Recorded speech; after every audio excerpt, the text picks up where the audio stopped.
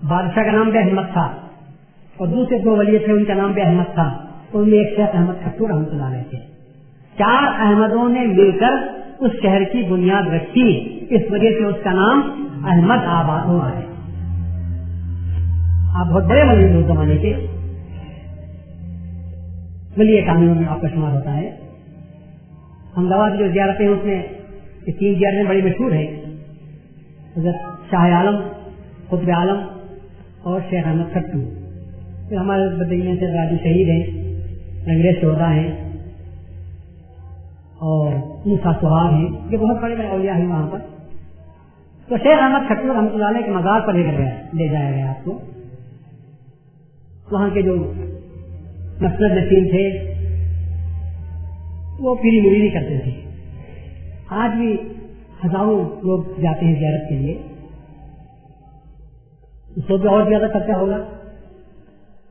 حضرت کو لے کر گئے، میں آپ کو آج جو لے جا رہا ہوں بہت اونچا مقام ہے، بہت بڑھیا مقام پر آپ کو لے جا رہا ہوں، آپ ان کے تربیت ہو جاؤ.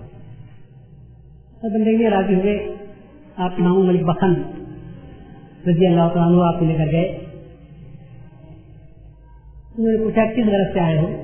تو کہا کہ میرا بھانجا ہے یہ، اس کو مرید کروانے کے لیے آپ کے پاس آیا. تو حضرت بیٹھ گئے. اس نے پہلے سلسلہ لکھنا شروع کیا. سب سے پہلے شیخ احمد کھٹو کا نام رکھا رحمۃ اللہ علیہ. اس کے بعد سلسلہ لکھنا شروع کیا تو آپ نے کہا کہ یہ کیا کر رہے ہو تم؟ تو بولے آپ شیخ احمد کھٹو کے مرید ہو رہے ہیں. اور یہاں کا ایک طریقہ ہے، جو بھی مرید ہوتا ہے صاحب مزار کا مرید ہوتا ہے، تو آپ بھی ان کے مرید ہیں. میاں کو غصہ آ گیا، خفا ہو گئے. زندگی میں بتاتے ہیں کیا بات کرتے ہو، مجھے مردہ پیر نہیں چاہیے، کیا مزار سے مرید کرواتے ہو؟ اگر کل کو کچھ مسئلہ پیش آ جائے تو میں کس کے پاس جا کر حل کروں گا؟ مجھے مردہ پیر نہیں چاہیے، مجھے زندہ پیر چاہیے. یہ اعلان کیا بندگی اللہ عنہ نے. ہکا بکا رہ گیا وہ شخص جو مرید کرنے کے لیے بیٹھا ہوا تھا. نے کہا کہ غلط طریقہ، مزاروں کے مرید نہیں ہوا کرتے، زندہ پیر چاہیے تاکہ انسان پہ صحیح رہنمائی کر سکے. سلسلہ ان تک پہنچتا ہو تو یہ بات صحیح ہے، لیکن ہماری اپنی زندگی میں رہنمائی کے لیے زندہ پیر چاہیے. نسبت ان سے صحیح، میری جو اب نسبت ہے میں ہاتھ میں ہاتھ دے رہا ہوں تو کیا سمجھ کر دے رہا ہوں؟ کل کو مجھے کچھ مشکل پیش آئی، میں نے کچھ قسم کا خواب دیکھا، معاملہ دیکھا، تو کس کے پاس جا کر بیان کروں گا؟ یہ تو زندہ پیر چاہیے، مجھے مردہ پیر کی ضرورت نہیں. اسی وقت یہ فرمایا میں تو ایسا پیر چاہتا ہوں کہ قیامت کے دن بھی اگر دوزخ کے فرشتے اس مرید کو پکڑ کر لے جاتے ہوں جہنم میں ڈالنے کے لیے، تو پیر آ جائے اور مریدوں سے چھین لے اور کہے کہ میرا مرید ہے، میری کسٹڈی میں ہے، تم اس کو لے جا نہیں سکتے. پیر زندہ ہوگا تو کام کر سکتا ہے، نہیں مردہ پیر اس سے بیعت ہونے کے لیے تیار نہیں. تو بہت بڑی بات کو مہدی بندگی اللہ نے آپ کے سامنے ہمارے سامنے پیش کر دیا ہے. ایک بہت بڑا پیغام ہے جو آپ کو دیا جا رہا ہے کہ ہمیشہ پیر ہم کو کیسا ہونا چاہیے، ہمارے معاملات کی گتھی کو سلجھانے والا چاہیے، وقت پر ہماری رہبری اور رہنمائی کرنے والا چاہیے. تبھی کہیں چل کر تو پیری مریدی صحیح ثابت ہو سکتی ہے. رسمن جو پیری مریدی ہے وہ دنیا کے کام کاج نکالنے کے لیے ہے، لیکن حقیقی پیری مریدی جسے ہم کہتے ہیں جس کا تعلق خدا طلبی تو خدا رسانی سے ہے، خدا کی طلب اور خدا تک پہنچنا، صحیح معلومات فراہم کرتے ہوئے انسان کی زندگیوں میں جو کانٹے لگ جاتے ہیں ان کانٹوں سے پھولوں کو پاک کرنا اور پھول بنا کر آخرت میں پیش کرنا، یہ کام کس سے ہو سکتا ہے؟ یاد رکھو یہ بات غلط ہے کہ مرشد بچا سکتا ہے.